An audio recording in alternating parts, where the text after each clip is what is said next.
I want you to start working on that. Okay? And so the first thing that we're going to do, if you look back at your syllabus and the key objectives, you are supposed to be able to do some hand calculations with matrices and simple spring problems using the finite element method. The point of this is that you understand what the computer is doing for you. Okay? So we're going to do some really simple hand calculations using matrices. And in order to do that, you need to be able to do matrix math. And I don't know how long it's been since you've dealt with matrices. So I have a little bit of review for that for you. We can go through this quickly. Then you can try to do the work and see how it works. Or if you guys want to spend some time on this, then we can spend some time. Okay, so I'm open. You guys let me know what you feel like you need. And we can also go quickly through it, and you can then try it. If you have troubles with it, we can go back and review it. But you're going to need to know this in order to do assignment number 1. So, like we said, pointed out that KD equals F looks a whole lot like KX equals F, where we're using the spring stiffness and the displacement to indicate a force. You guys have seen this before. We've talked about this in statics. You probably use this in machine design. You probably use this in physics. This should not be anything new for you. Okay, when I'm dealing with one spring, I have a 1-by-1 matrix, and that's no different than any algebra that you've ever seen in your life. Okay, we start dealing with 2 springs. Now I have a 2-by-2 matrix. And this becomes matrix algebra instead of just whatever single line non-matrix algebra is. Okay? So if I have multiple springs, my stiffness of the multiple springs becomes a 2-by-2 matrix. I have 2 possible displacements, which would be the displacement at each end of the spring. And I have 2 different forces, which is the force at each end of the spring. So this becomes a 2-by-2 matrix times a 2-by-1 matrix is equal to a 2-by-1 matrix. Okay, so we need to make sure we understand the math of all that, and that's what the point of this quick talk is about. All right, when we're doing the finite element method, typically what we know is the stiffness matrix, and we know that because we know the geometry of the structure and what it's made out of. And we typically know the forces that are being applied upon it. Okay? So if I'm doing a model of a truss, if you think back to statics, the truss problem always has, here's a force in the middle that's 500 pounds. You know what the force is. You know what the stiffness is. We're solving for the displacements. Okay, so KD equals F is our general form of the equation, but what we want to solve for is actually the D's, the displacements. So to solve for the D's, we have to get the K on the other side. And in order to get the K on the other side when we're dealing with matrices, that means that we have to multiply the inverse of the stiffness matrix by the forces to come up with the displacements. Okay, so that's what this math means. To the -1 is the inverse stiffness of the matrix. And you have seen this before. If I'm just talking about regular algebra, if I have KD equals F, how do I rearrange that so I can solve for D? Okay, D is equal to 1/K times F, right? If I write this in the same format, I've got this written over here. Okay, you've seen this before. It's just that the 1/K gets more complicated when I'm dealing with a matrix instead of just a single variable. Okay, but that's all we're doing here, is we're moving the K to the other side. So our displacements, a big matrix, is equal to the inverse of our stiffness matrix times our forces. So, A little bit of review. A matrix looks like that. A matrix is composed of a lot of numbers that are arranged in rows and columns. We identify the position. The first number is the row. The second number is the columns. Okay? So this is row 1. So everything in row 1 has a 1 here. This is row 2. We have 2 and 2. This is row 3. We have 3 and 3. Column is the second number. 1, 1, 1. This is column 1. 2, 2, 2. This is column 2. There's a 3 by 3 with the same thing. Okay? So M by N. M is the number, is the row number. N is the column number. If M is equal to N, we have a square matrix.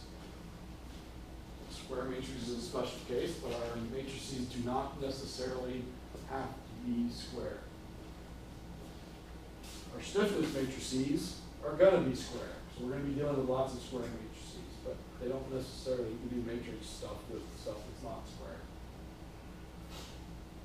Okay? You guys seen this before? This is not brand new to you, right? Okay. All right, so if I want to add matrices, all of my matrices, what is, I think the proper matrices, they all have to be N by N, and then I just add A11 to B11 is equal to C11, just do that throughout. Okay? I hope that's fairly trivial. We're not going to spend a lot of time on that. But if you want to add matrices, you just add the individual elements. They all have to have exactly the same dimensions to add them. I can multiply a matrix by a constant, and then I just multiply every piece of the matrix by that constant. So A times pi, I just multiply pi by every number inside of that. That's also trivial. I don't see any real reason to spend a lot of time on that one. Okay? We're going to transpose matrix. Okay? And a transpose means I flip the row and column locations. So if A is this matrix, right? 1, 1, 1, 2, 1, 3. Then the transpose of A, I move these two, I flip them. Okay, so see now this is 2, 1 up here, and 1, 2 down here. And I flip these two, and I flip these two. It's called the transpose of the matrix. You think of the diagonal as the line of symmetry. We interchange the number that is here with the number that is there. We interchange the number that's here with the number that's there. We interchange the number here with the number that's there. The ones in the diagonal stay exactly the same. Okay? It's called taking the transpose of a matrix. We'll use that here in a minute as well. If the transpose of the matrix equals the original matrix, then the matrix is symmetric. Okay? So if I have a 2 and a 2 here and a 2 here, and I have a 3 here and a 3 here and a 1 here and a 1 there, then that matrix is symmetric. Okay? All right. Matrix multiplication. We're going to need to do matrix multiplication in order to solve our KD equals F equation. For matrix multiplication, if I have a matrix that is M by N, I can only multiply it by a matrix that has the same number of rows as this one has columns. Okay? So N has to be the same. The number of columns of this one can be anything.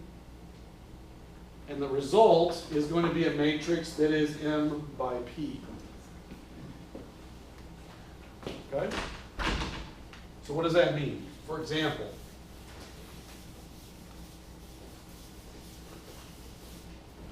if I have a matrix that is, let's say, 3 by 2. Okay? So a matrix that is 3 by 2 looks like this, right? This is a 3 by 2.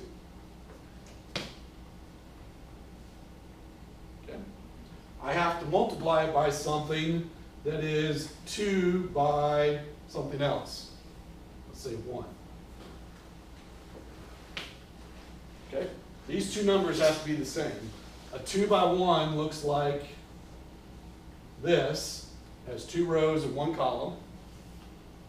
And the result of that is going to be a matrix that is 3 by 1. So we're going to have space, space, space. So that's what a 3 by 1 looks like. Okay? I cannot multiply something that's, say, 3 by 2 by 1 by 2. You can't do it. These two numbers have to be the same in order to get them multiplied together. The result is going to be a 3 by 1 matrix.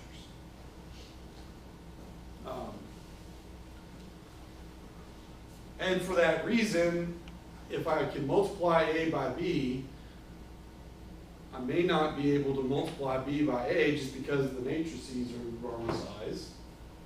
Or if they are correctly sized so that I can reverse it, the answer is not going to be the same. And that's an important thing to consider, because if I do multiplication, say 3 times 2, 3 times 2, that's equal to 6. 2 times 3 is also equal to 6, right? With matrices, that's not true. So I forget what's that, commutative property, or I don't remember which word goes with that. But that's not true for matrices. Just keep that in mind. It's not really going to be terribly important to us, but just be aware of that. Okay? You've got to be careful of which order am I multiplying these by. Incidentally, remember how back here we wrote this as inverse of k times f? It has to be in this order. It's inverse of k times f. It is not f times the inverse of k. The order of these two is important. Okay. All right, so we were talking about matrix multiplication. Do you guys remember how to do matrix multiplication? Not really, but we'll come back. Okay, so let's do a really quick example while we're up here on the board. So I'm just going to put in some numbers. 1, 2, 3, 4, 5, 6. Let's do, let's try to keep these numbers fairly low, so I'll do 2 and 3. What does that equal? Okay, the way you do multiplication is, I'm a visual person, so I like to think we take these two numbers and we move them over next to these two, and then we multiply them together and then we add them up. Okay, so what does that mean? So I take 1 times 2, which is 2, and I take 2 times 3, which is 6. 2 plus 6 is equal to 8, so I put an 8 up here. Okay? Do that with this thing. Picture these coming over here. So I have 3 times 2, which is 6, and 4 times 3, which is 12. Add those up together, and I get 18. Okay? And the last one, I have 5 times 2, which is 10, 6 times 3, which is 18. So I have a grand total of 28. And so this is 28. Okay? So that's how I multiply those two together. And you can find a YouTube video on how to do that. If you play at night, you're trying to do these problems, you can't remember how to multiply matrices. Okay? There's a really quick example of how to multiply them together. Okay? We need to be able to find what's called a determinant. It looks like my graphics got moved around a little bit here on this slide. I'll have to fix that. Okay, the determinant of a matrix is these vertical lines on it. This only applies to a square matrix. Okay? So the determinant of a matrix is a mathematical term, and the reason that it's going to be important to us is it's going to determine whether or not we can take an inverse of a matrix. Okay, so we'll have to check the determinant to make sure that it's actually invertible. We're going to get problems with our FEA models. If you have a matrix that's not invertible, you can't solve it. It's mathematically impossible. It's a divide by zero problem. Okay? So for a square matrix, the determinant of it is equal to A times D minus C times B. And I wrote that out here as an equation for you. Again, I'm a visual person. I like to just remember it's A times B minus C times B. I like to remember that pattern. Okay, we're going to see that pattern applies to a 3 by 3 here in a second as well. Okay, if you'd rather memorize a formula, there's the formula. So the number in this position times the number in that position minus the number in this position times the number in that position. That gives us the determinant. If the determinant is 0, then my matrix is not invertible. And I've got that on a later slide, so that's why this is important. A 3 by 3, the same thing, except it gets a lot more complicated. I wrote out the entire equation here for you. I'm not real fond of trying to memorize equations. If you want to, there it is. You will have to do this on a test. So I'd rather, the way I remember how to do this is I rewrite these two columns over here. So A, D, G, and then B, E, H. See how I just recopied these two over here? Now, if you draw lines on the diagonals, all of these are plus, and then drawing lines on the diagonals, all of these are minus. Okay, so you see the pattern there? We have A times E times I plus B times F times G, which is exactly what's written here, plus C times D times H, minus G, E, C, H, F, A, and I, D, B. Sum all those up. If it's equal to 0, it's not invertible. If it's anything other than 0, then we can find the inverse of that matrix. I think that's what the next slide says. Is the matrix invertible? Yes, when A is not, the determinant of A is not equal to 0.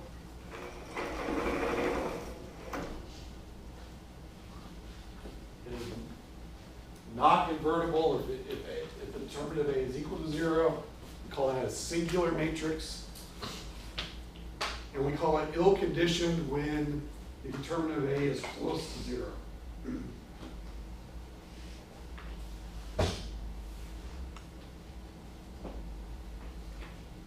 So, no reason to spend time trying to invert a matrix if the determinant of that matrix is 0, because that matrix is singular and you're not going to be able to find an inverse of it. So find the determinant first, and then you can save yourself some time if it's equal to 0. So, how do we invert a matrix? The inverse of a matrix is such that when I take the matrix times the inverse of it, it's equal to what's called the identity matrix, which is this, which has 1s on the diagonals and 0s everywhere else. Okay? Analogy-wise, this is exactly the same as saying 3 times the inverse of 3, which is 1/3. 3 times the inverse of 3 is equal to what? 1, right? Same concept, expanded to matrix. So A times the inverse of A is equal to the identity matrix, which is, you can think of as 1. Just like 3 times 1/3 is equal to 1. So that's what we're trying to do here. So one way to check our inverse is if we multiply our inverse by the original matrix, we better come up with a matrix that is all 1s on the diagonals and all 0s everywhere else. So here is the inverse, here's the formula for the inverse of a 2 by 2 matrix.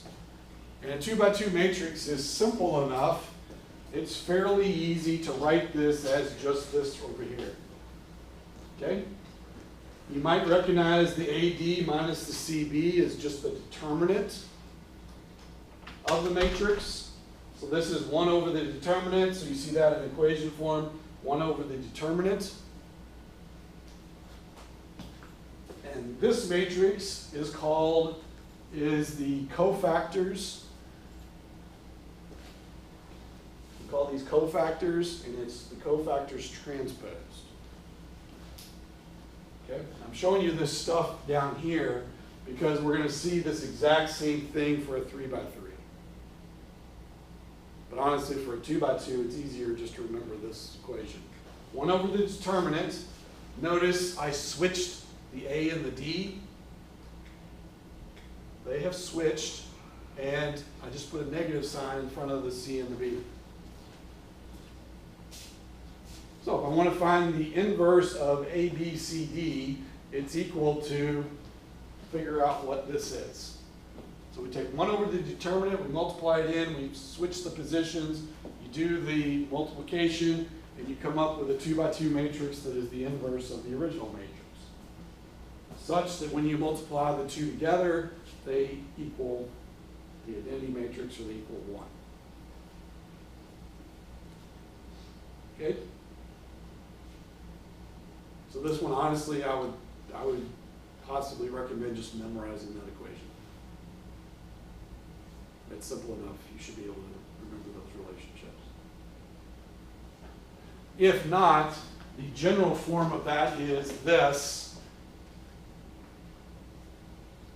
And I'll show you what all this means in just a second when I go to a 3 by 3. Okay, any questions on this one first? Okay, you will need to be able to find the inverse of a 2 by 2 matrix by hand. And assignment 1 is some practice in doing that. All right, so what is a cofactor?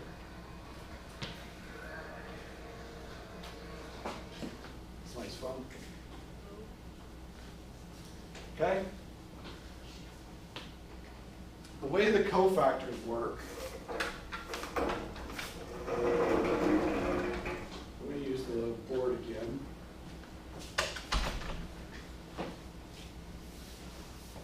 The cofactors is going to be a matrix that is the same dimensions as the original matrix. Okay, so we're going to come up, this is a 3 by 3 matrix, so our matrix of cofactors is going to be a 3 by 3. So what is the values in each one?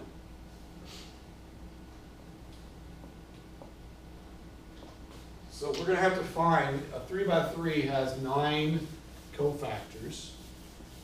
To find those, it follows a pattern. And again, I'm a visual person, I like to visualize things. So my cofactor 1, 1 is equal to -1, this is the I plus j. So this is 1, 1, this is I, this is j. So -1 to the 1 plus 1 power. 1 plus 1 is 2, right? -1 to the 2 power is what? +1, right? So what's going to happen is if this number is even, this is going to be positive. If this number is odd, it's going to be negative, right? Okay, so that's what this first part is doing, is just alternating positive and negative signs depending on where our location is. Our M value, the easiest way, the way I like to remember it, and there's probably a more sophisticated explanation of this, but the way I like to remember this is to find the 1, 1, I take, if I'm looking for the cofactor 1, 1, so I'm in this position right here, right? I think of that as drawing a line through here, drawing a line through here, and then finding the determinant of what's left. This is just a 2 by 2 matrix, right? The determinant of that would be EI minus HF. And that gives me the first cofactor. Okay, you guys want to run an actual number example of that? Yeah. Would that help? Okay, so let's make it a 3 by 3 matrix. Do you do that for all 9? And you could do that for all 9 of them. Okay? So let's do a matrix. I'm going to just do 1, 2, 3, 4, 5, 6, 7, 8, 9. Hopefully the numbers don't get big enough. I can't do these in my head. Okay?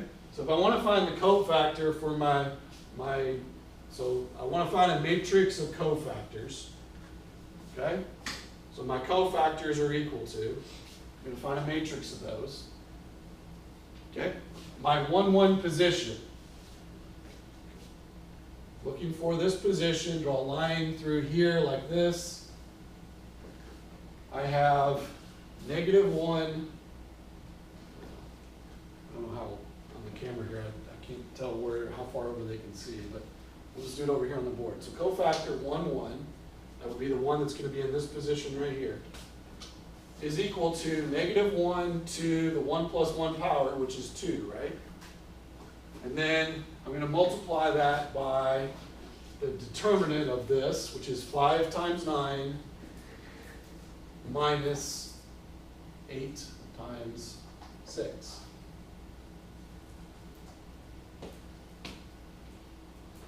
Okay, 5 times 9 is 45. 8 times 6 would be 48, right? So 45 minus 48, that would be -3. So my cofactor 1, 1, this is going to be a positive number, times a negative number, then this value is -3. Okay? My second cofactor, so cofactor 2, 1, well, no, let's go 1, 2. So we'll stay in the first row, 1, 2, cofactor 1, 2, that would be this position right here, would be -1 to the 1 plus 2 power, which would be the third. And so now I'm going to draw a line through the top row, and I'm going to draw through this column. Okay, erase this line here. Right? So I'm going to eliminate the row I'm in and the column I'm in, find the determinant of the numbers that are left. So this would be 4 times 9 minus 7 times 6. Okay, so this would be a negative number. 4 times 9 would be 36 minus 7 times 6, which would be 42. So is that -6? -6 times the -1 power would be +6. So this would be a +6 here. Okay? Following the way that works? All right, let's do another one. Let's do another row. Let's look at this position right here. Okay? So I'll erase my lines here. I'm looking for this position here. We draw lines through here. Get rid of my lines over here.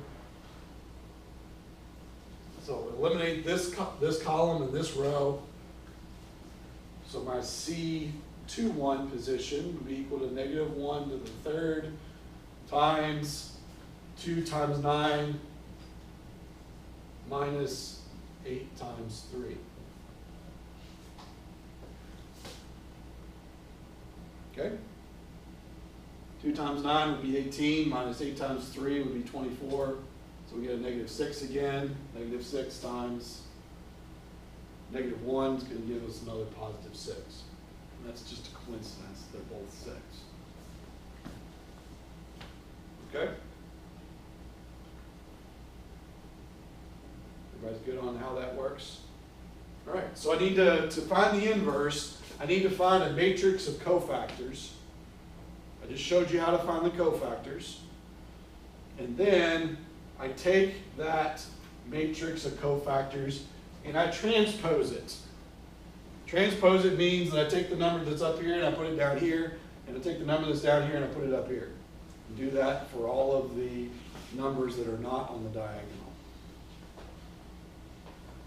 And so the inverse is 1 over the determinant of the matrix times the cofactors transposed, and that will give you my inverse of that original matrix by hand. Okay. So assignment 1 there is a couple of, I think it's the first four, if I remember, I don't know, I saw somebody had it up a minute ago. Somebody still have it up? Yeah, it's first four.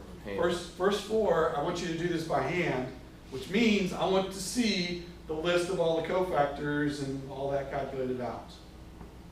Okay, so the first four, you're finding the determinant of the matrix and then finding the inverse of the matrix by hand.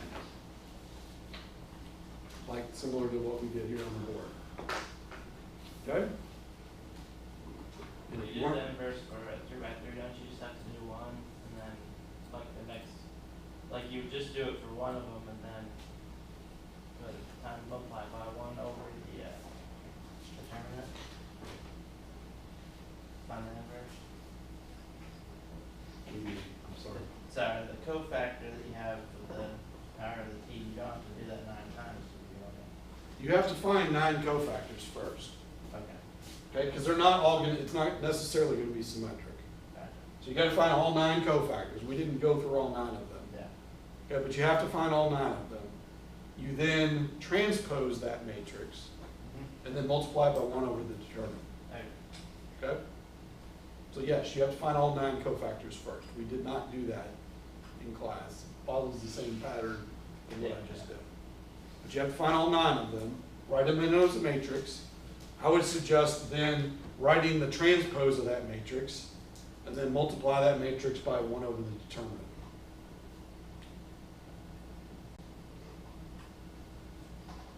Okay? Questions? All right, so you're going to have to do that. Now, the last thing I put on here is, guess what? We can do this in Excel too. Okay? So, I want to show you how to do that. These are the functions that we can use in Excel. Mmult is how I multiply matrices. Mdeterm is finding the determinant. And Minverse is finding the inverse of a matrix. Okay? So, let's try to do that. Unfortunately, because of this, just about need to pull it out of the wall. Bad. Because this computer doesn't have the monitor hooked up, so let me try to see if I can see it. But I will show you how to do this.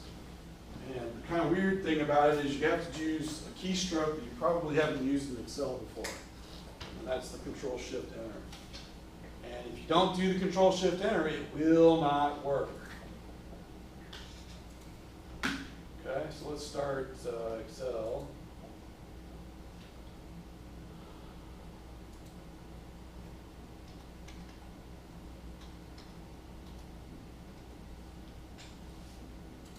Blank workbook, let's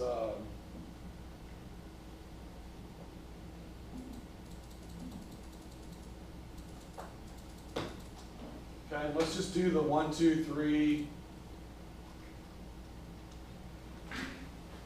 Watch, I picked a matrix that might not be invertible. Remember, we didn't check that before we started this. 5, 6, 7, 8, 9. Okay, so that's the matrix that I put up here. Okay? So if I want to find the determinant of that, I can say equals m determ. This is a function, so parentheses, then you highlight where your matrix is. Press enter. And I got something that's tiny. Give us a value that wasn't 0, so that's so close to 0 that we might have a problem here. If I just change this to, no, it's going to throw all my other numbers off though. Okay, so there's the determinant. There's using Excel to find the determinant of that matrix. Okay? To find the inverse of it, we know it's going to be a 3 by 3 matrix. The inverse is going to be a 3 by 3. So the first thing you have to do is you have to select a 3 by 3 area to put the matrix. Okay? If you don't select a 3 by 3 area, then this is not going to work. So you select the 3 by 3 area, you write equals, okay, M inverse, which is the function, you hit parentheses, and then you have to select your matrix. Then you can do close parentheses, and then you do the Control Shift Enter, and then it fills up the entire matrix for you. Okay? Now, we have an ill-conditioned matrix here because my determinant is almost 0. When I divide by almost 0, I get gigantic numbers, right? So this is an ill-conditioned matrix, so it's practically 0, depending on my floating point operations. Then, you know, that might even be kick out some errors about unable to invert that. Okay? So that's using Excel to find the inverse. And obviously that's a lot easier because you have to go through doing all the cofactors and then transposing the cofactors and doing all that stuff, right? Let's just change this to a 1, see if that gets us yeah, so there's a better matrix. So the determinant of that is 24. The inverse of that is the values that you see there. Okay? Now let me show you the multiplication of the matrix. Because remember, this times this had better give me an identity matrix. So let's check that. So if I multiply those two together, I need another 3 by 3 spot. A 3 by 3 times a 3 by 3 is going to give me a 3 by 3.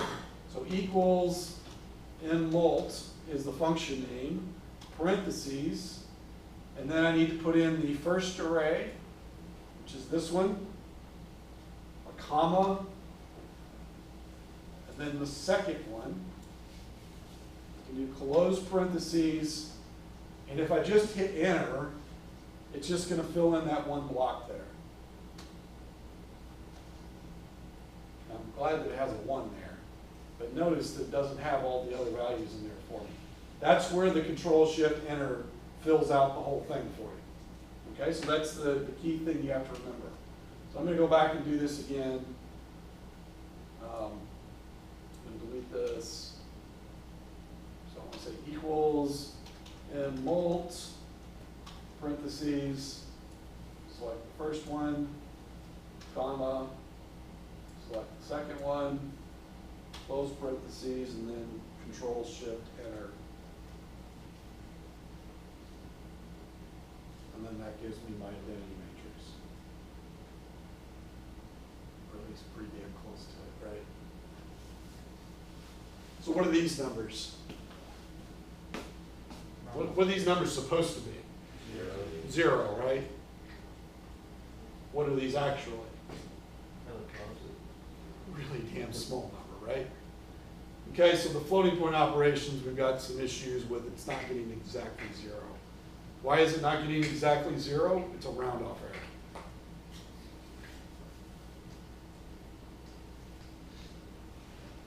Somewhere in the calculations there's a slight rounding of a value, and so I'm not getting exactly 0. You want to make it look exactly 0, we could probably do something with the numbers of decimal places. You decrease the number of decimal places and then you get exactly 0s. You want to make it look a little prettier. Right? I can even increase the number of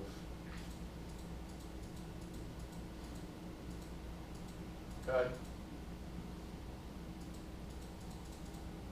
So we got to put a bunch of zeros before we actually see anything showing up.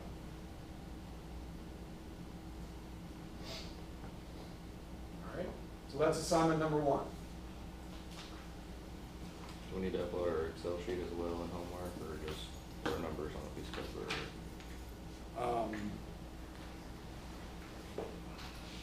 For submitting the homework, you just make the Excel sheet a PDF. Oh, I didn't think about that. Yeah. Okay. Make it all PDF. Okay? I think I have online, assignment 1 is due next Thursday. Should be able to easily do that. You probably need to turn it in tomorrow, honestly. just doing these calculations, set aside an hour to do these most. But I want to give you a little bit of time. What are you guys thinking about due dates? Are you wanting me to have a given due date, or do you want a little more flexibility? Jerry nodded yes. I don't care. I mean, it doesn't matter, I'll do them whenever I can, so. Okay. How about this? I will put due dates on the assignments. What I won't do is take off for being late. How about that? Okay, so if you need a due date to help incentivize yourself to get this in, I will put due dates on all of these. All right? But if it's down to, it's 11:30 at night, there's no way you're going to get this done, let's turn it in late, and we'll have a agreement that we're not penalizing for late submissions. Okay? All right. Anything else?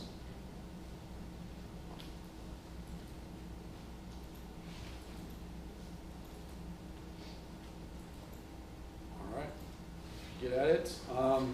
We have scheduled, I will be lecturing again next Tuesday, right? Yeah, we got lecture scheduled for Tuesday, so be here if you can be. If you can't, then the materials will be posted online and we'll work from there. Okay? You guys have a good weekend.